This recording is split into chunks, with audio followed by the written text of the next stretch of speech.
I was hoping for the best, but expecting Chantel Brown to win because that's like, I wasn't. and that's, I You mean, know, it I mean, sucks. like Nina for most did of have the a 35-point lead, but yeah, yeah. for most of it, I wasn't expecting it, and then by the end of it, it was kind of like a toss up. We'll see.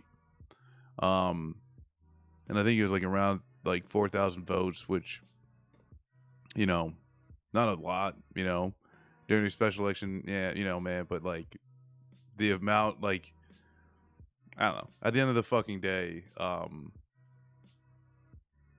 I don't think it was just all said and done. You know, it always comes down to the vote, especially when it's this contentious. But yeah, at the same time, it's not surprising when people throw in that much money.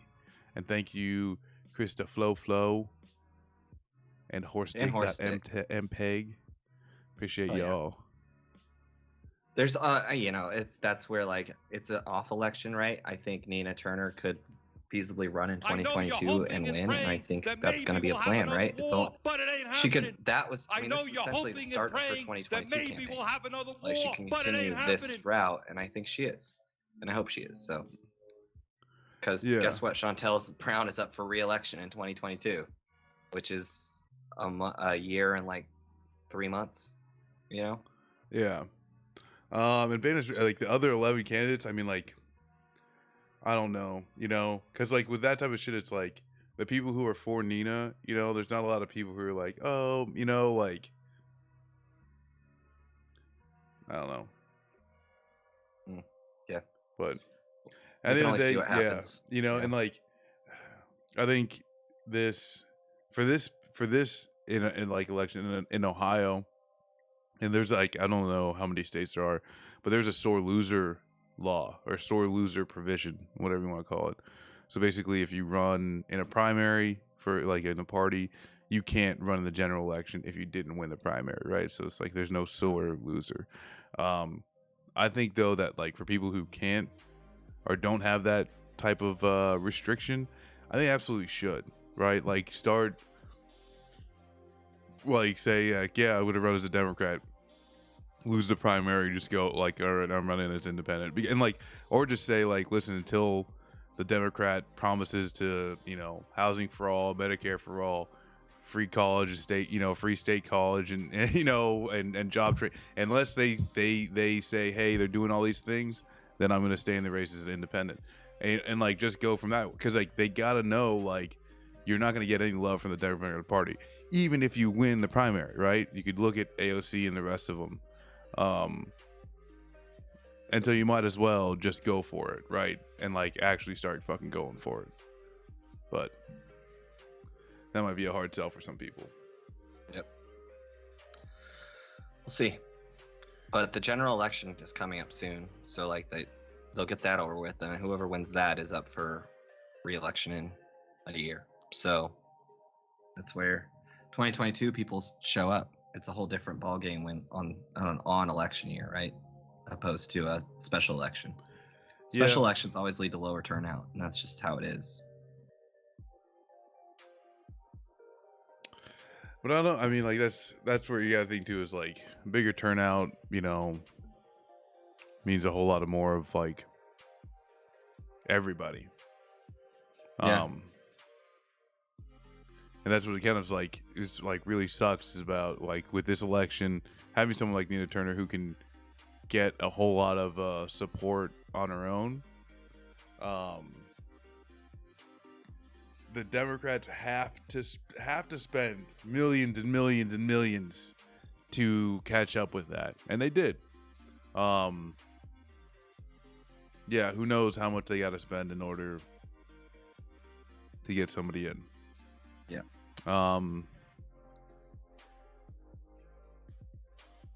But yeah, it's shitty. It's shitty. I think though at the end of the day, it's not a lasting fucking thing. Yeah. Because Democrats they only got so much money. What's up, Tommy? Good to see you. Democrats we're here. Democrats only got so much money. They can't do this, right? They can't spend general election money on primaries. You know, they can't do that forever. They can't do that nationwide. Um, and honestly, if they're fucking, they'd be dumb to try and do this everywhere. They just can't. They there's not enough donor money. If there's more and more and more people running on the left, and I'd say some within the Democratic Party, some without. And that way they even have to start messaging and responding to someone from their left. That's a really good point too. I mean, you have 200, probably about 150 races, or 100 races that DMFI supports, right? They won't be able to throw $3 million at a single race in 2022. They might, but they're going to run out of money to be able to throw. And when you spread it out across a regular general election, whether it's a midterm or a presidential general, you are spreading yourself thin. DMFI funded, I think, at least 45 candidates this last cycle in 2020. So I think these ones that threw a shit ton of money into this race because it was so focused, right? It was an off-year election, special election. All these groups were able to fund it, and so that's always going to benefit the Democrat side than anyone who's challenging from the left. Yeah. And Reverend Rave is that's kind of like the point, right? They don't give a fuck about Chantel Brown. They don't really give a shit about her winning. They only gave a shit about Nina Turner not winning. That was the only thing they gave a fuck about. And I mean, that's the whole fucking hope too, is that they say, hey, this isn't gonna win, so just give up. Stop trying to do anything that's more than fucking Democrat. What the Democrats are doing. And that's it. They'll use every dirty trick in the book in order to paint the left into some type of oh, hey, Medicare for all is pie in the sky. Nancy Pelosi line of well, why are you going to pay for other kids' college tuition? K through 12, hello? But she's just been so much part of the private school industry to begin with, that doesn't even fucking come up on her own radar. Yep. But yeah, I don't know. I say more. What are you gonna do? Give up? More. Run again. I mean, it's fine. I'm not gonna shit on Nina Turner, and I don't like the people. For what? I didn't like it. I already said my piece that the motherfuckers out there trying to dogpile Nina, and it wasn't just asking questions. It was saying shit you're all the same, blah blah blah. You're the exact same. And I will say that none of those people had an actual effect on the election. I don't think. I think it had an effect on certain Twitter people, whatever. Just I don't think a certain group of people sabotaged the March for Medicare for All. There's a nuanced conversation here, and I don't want to be there's nuance. No, there's literal nuance. It's hey, you're some G name in Florida did not sabotage, did not make some organizers in LA be anti-vax. That's not how that works. Or are you scheduling a Nazi? And it didn't take people online. I'm pissed about the dogpiling, but those people did not affect OH-11. Anyway, there were people on the ground working very hard for Nina Turner.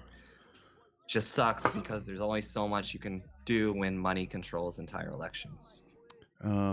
Yeah, and what's up, Riv? And I'm in Mega Virginia now. Maine is no more. But no, and that's where too is marginally,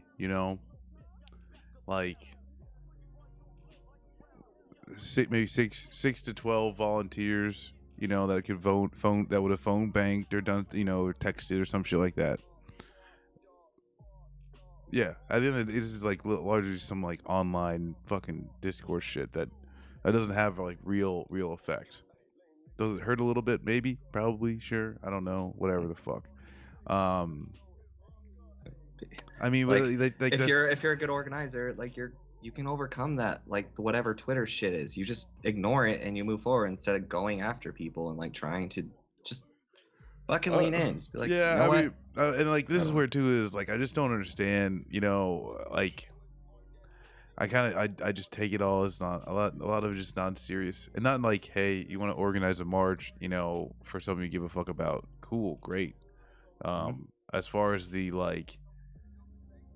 hey, Nina Turner didn't show up in Columbus for like 10 people, when she was actually like a week, like those takes, those takes are even from like those are like completely worthless takes, right? Those are just fucking out in the fucking Twitter sphere black hole takes that like literally just that are just there to fucking like grind our gears. Yeah. Because and that's where too is like every campaign, win or lose, you could talk about, hey, could have done this better, could have done that better, great, fucking fantastic. The saying like, I mean, like the thing that like I find like kind of the most goofy is like, hey, politicians, especially any politician that's gonna run within the Democratic Party, they're not worth a damn. But I'm really pissed that they didn't tweet about and come to this thing that I was doing. But also, like, we electoral politics is worthless. And it's just like, I don't understand how people hold all of those three things all in one. But it seems to be like a very like common thing. And so yeah, I don't know. Yeah, she didn't go on Cometown. That's it. Yeah, Nina Turner didn't go on Left Flank Bets. Thank you, Jeremiah Twitch. Yeah, that's it. That's it. If you had come on Left Flank Bets, Ted Cruz, go fuck yourself. The Turner campaign, and they didn't come on. So, shoot.